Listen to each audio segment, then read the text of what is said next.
Bom, .com.br, eu sei qual que é o servidor de nível superior, servidor TLD, que cuida desses domínios. Quem trabalha com esse tipo de domínio, .com.br, é o TLD. Entra uma quarta etapa. Vamos seguir aqui, ó, e vamos passar para a nossa resolução de nomes. Como funciona isso? São alguns passos, tá? Eu vou dar o principal ponto aqui, que é referente à questão de sites. Porque é o que muita gente trabalha, as pessoas começam na zona de DNS configurando um site, não necessariamente um domínio. Então, vamos imaginar aqui, vamos puxar aqui para cima. Olha só, vamos imaginar que você tem um computador. Você tem um computadorzinho aqui. Pessoal, meus dotes de escrever e desenhar, eles não são muito bons. E eu tenho uma justificativa para isso, tá? Justificativa que eu tenho para isso é a seguinte: eu fiz faculdade de tecnologia e eu não usava muito papel lá não. Sei. Era só computador. Então vamos supor aqui que você tem um monitor e você tem aqui o seu computadorzinho. Show de bola. Bem bonito, parece uma porta. E aí o que acontece? Você tá mexendo aqui no seu computador, você quer acessar o site denilsonmarzi.com.br. Você foi lá na barra do seu navegador e digitou denilsonmarzi.com.br. E aí a gente vai trabalhar aqui em 5 passos, tá? Pra gente fazer a conversão deste domínio para um IP, para encontrar onde está o servidor que está hospedando os arquivos desse site, a gente tem 5 passos. Inclusive, eu vou até desenhar o servidor aqui. Para quem não sabe o que é um servidor, ele é um computador robusto. Ele é um computador que ele consegue atender várias requisições ao mesmo tempo em grande quantidade, diferente de um computador, por exemplo, da sua casa, que ele só está atendendo a você. Um servidor, ele pode atender você e mais 300 pessoas. Então, o que entra de requisição ali, de input e output daquela máquina, é uma coisa absurda, tá? Então, o servidor nada mais é do que um computador, como se fosse o da sua casa, só que muito mais robusto. Então, vamos pensar que a gente tem um servidorzinho aqui, que parece uma porta, pensar que é um servidor. Nesse servidor, você tem aqui os seus arquivos .html, também .php e por aí vai. Eu vou colocar aqui, ó, O meu R aqui, ele parece um V. Servidor de hospedagem. É isso, pessoal, ó. Então, este aqui é o servidor que está hospedando este domínio. Vale lembrar que este domínio aqui, por trás dele é um IP, só que a gente não sabe este IP ainda. Qual que é o primeiro passo que uma máquina faz quando ela digita na URL que quer acessar o site do denilsonmarzi.com.br? Ela vai fazer uma verificação, sabe aonde? No cache. Provavelmente você que tá aí, em algum momento, você já se deparou com uma solicitação de técnicos de TI que falam assim: olha, pelo amor de Deus, limpa o seu cache aí e tenta entrar no site de novo. Por quê? Porque o nosso computador, ele é uma máquina inteligente. E nem eu falei pra você aqui, o que a gente vai fazer aqui são 5 passos. Imagina a todo momento que você ter que entrar no site, você ter que rodar esses 5 passos que eu vou mostrar aqui pra vocês. Ia ficar uma conexão muito lenta. Então a nossa máquina, ela tem um cache, onde você entra no site a primeira vez. Se não tem lá no cache, ele vai seguir as etapas que eu vou mostrar pra vocês. Se tem ali o IP do servidor que está hospedando o site de denilsonmarzi.com.br no cache, já entra ali automaticamente logo na primeira etapa. E aí causa ali um ponto de conexão muito mais ágil do que a gente fazer as 5 etapas que eu vou mostrar aqui. Então vamos supor que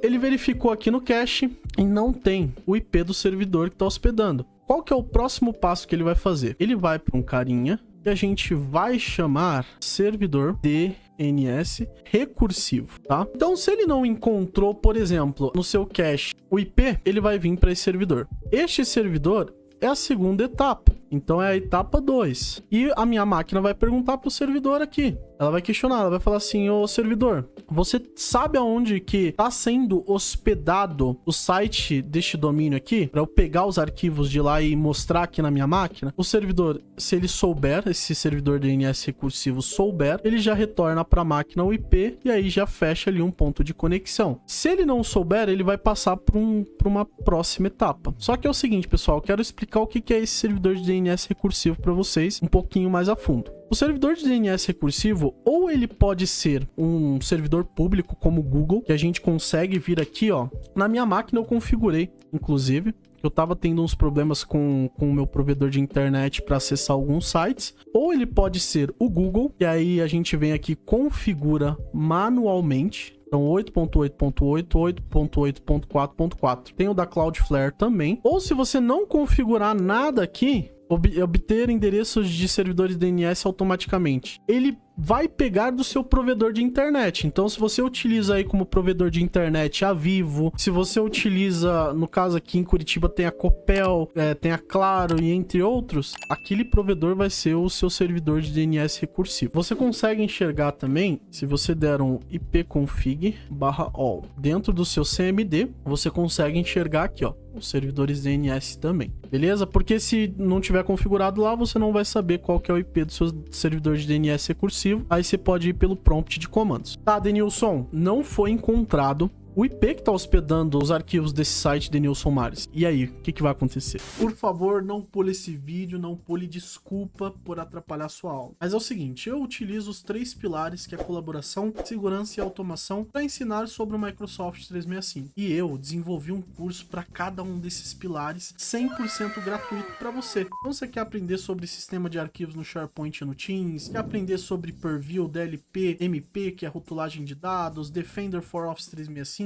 parte de automação com Power Automate, com Power Apps Canvas, tudo isso em um único lugar. Então você pode acessar cursos.denilsonmares.com.br, escolhe o pilar que você deseja aprender e você vai receber o acesso dentro do seu e-mail. Só se cadastrar e já vai receber lá em poucos instantes. O segundo recado para você: eu sou fundador de uma empresa chamada Atentivo Technologies. Essa empresa, ela é responsável por fornecer licenciamentos da Microsoft a vários clientes finais aqui no Brasil. Então, se você aí precisa de licenciamento, seja para sua empresa ou para um cliente seu, e você quer fazer parte do Support Care Plus da minha equipe, entre em contato conosco, QR Code aqui, ó, que a gente tá te aguardando. Um grande abraço e bom aprendizado.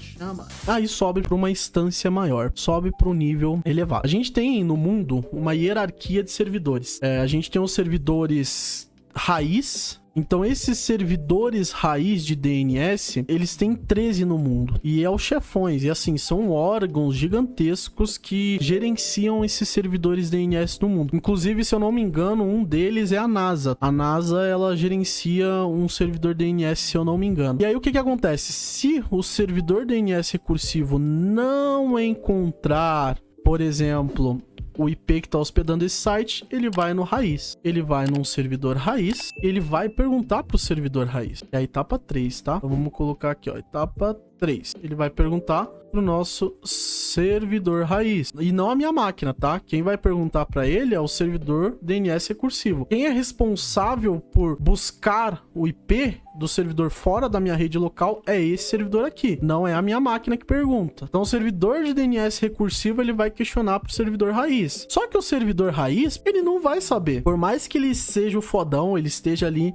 no topo, ele não vai saber. Por quê? Porque o servidor raiz, ele trabalha com uma hierarquia. Ele consegue encontrar os servidores de nível superior, que a gente chama de TLD. Então, os servidores TLD são os servidores responsáveis por gerenciar, basicamente, os registros, por exemplo, .br ou .com. Então, o servidor raiz, ele vai enxergar neste primeiro momento, tá? Deixa eu dar expandir aqui. Ele vai enxergar neste primeiro momento isso aqui, ó. Ele vai fazer essa leitura do final. Então ele vai ler aqui e vai falar .com.br. Bom, .com.br, eu sei qual que é o servidor de nível superior, servidor TLD, que cuida desses domínios. Aí ele vai entregar para o servidor recursivo. Olha, servidor recursivo. Quem trabalha com esse tipo de domínio, .com.br, é o TLD. Aí entra uma quarta etapa. Então, o servidor raiz retorna aqui para o servidor recursivo. E aí, o servidor recursivo vai fazer agora uma validação no server DNS. Então, vamos lá. Só recapitulando. Viu o cache aqui, não foi. Bateu no servidor DNS recursivo, não encontrou também. Foi aqui no servidor de DNS raiz para o servidor de DNS raiz fazer a validação do TLD deste domínio. E aí, ele retornou. Eu vou até colocar aqui, ó, nessa conexão, o TLD. Com esse retorno do TLD, o meu server DNS TLD, e olha só, pessoal, isso aqui é um passo longo, tá? Ele não vai dizer ainda o IP. Vocês estão falando, pô, mas Denils, pelo amor de Deus, já cheguei no TLD, como que ele não sabe? Não, ele vai passar o que a gente chama pro servidor recursivo aqui, uma informação que é a seguinte: ele vai passar o servidor autoritativo daquele domínio. Então, o server DNS TLD, com base nessa organização que ele cuida, por exemplo, de todos os domínios que é .com.br, que o servidor raiz passou esse server DNS TLD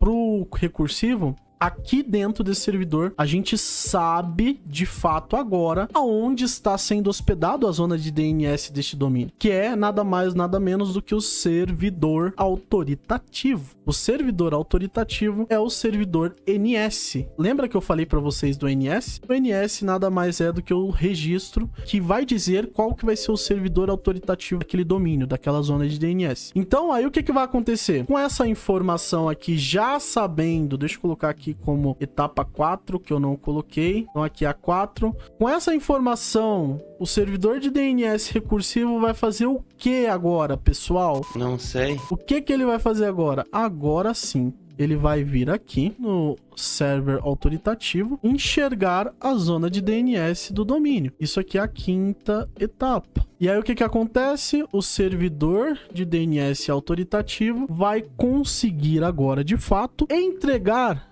o IP pro recursivo, e o recursivo vai entregar o IP para nossa máquina. Então, por exemplo, vamos supor que aqui o IP fosse 20.40.50.200. Entendeu? E aí, manda aqui pro servidor DNS recursivo essa informação do IP, e posterior a isso, esta informação ela vai ser enviada para nossa máquina, para que a nossa máquina agora, de fato, consiga fazer o quê? Fechar uma conexão com este IP 20.40.50.200. Isso aqui é difícil, fictício mesmo, é como se fosse o IP de WAN, tá? Com essa conexão fechada, agora o servidor consegue entregar as telas, né, os arquivos do site para a máquina. Ele vai fazer isso aqui, ele vai pegar todos os arquivos do site e mandar para a máquina. Então, pessoal, por isso que é importante o cache, porque o cache ele vai fazer com que a nossa máquina fique mais rápida. E na maioria das vezes, o cache não armazena só o IP aqui. O cache pode armazenar até os arquivos. Então, um determinado ponto HTML foi enviado para lá, pessoal, esse arquivo ficar armazenado aqui. Aí você pode vir aqui e dar um Ctrl F5, que ele vai fazer todo o processo de novo para pegar todos os arquivos de novo do servidor. Beleza? Então,